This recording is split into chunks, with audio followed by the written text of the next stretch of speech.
ಆತ್ಮೀಯ H16 news ಅರ್ಥಾತ್ ಸಿದ್ದರಾಮಯ್ಯಗೆ ಸ್ವಾಗತ. ನಾನು ನಿಮ್ಮವ MI ಅಥವಾ ಮಲ್ಲಪ್ಪ ಜೋತಾವರು.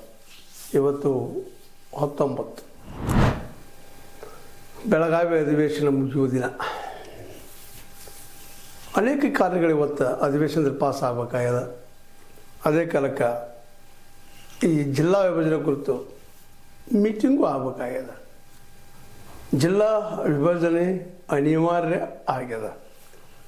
ಚಿಕ್ಕೋಡಿ ಮತ್ತು ಗೋಕಾಕ್ ಜನವಂತೂ ಇದನ್ನು ನೋಡ್ತಾ ಇದ್ದಾರೆ.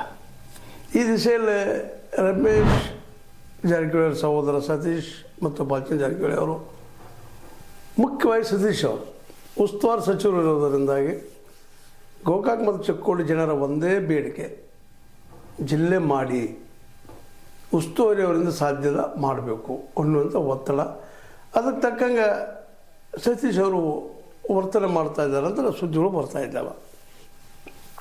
ಜಿಲ್ಲಾ ಆಗಲಿ ಗೋಕಾಕ್ ಮತ್ತು ಚಿಕ್ಕೋಡಿ ಅನ್ನುವಂಥದ್ದು. ಇಲ್ಲೇ ಈ ಎಲ್ಲ ರಾಜಕೀಯ ಜನರಿಗೆ ಒಂದಿಷ್ಟು ಮಾತುಗಳನ್ನು ಹೇಳಬೇಕಾಗ್ತದೆ. ಹೌದು, ಸಹಜದ ಎಲ್ಲ 18 ಕ್ಷೇತ್ರಗಳಿಗೆ ಎಲ್ಲರೂ ನಮ್ಮ ಜಿಲ್ಲಾ ಆಗಲಿ ಅಂತ ಬಯಸೋ ಶಾಸಕರೇ ಇರ್ತಾರೆ, ಸಹಜದ. ಹೀಗಾಗಿ ಎಲ್ಲರೂ ಬಯಸೋದು ಸಹಜ.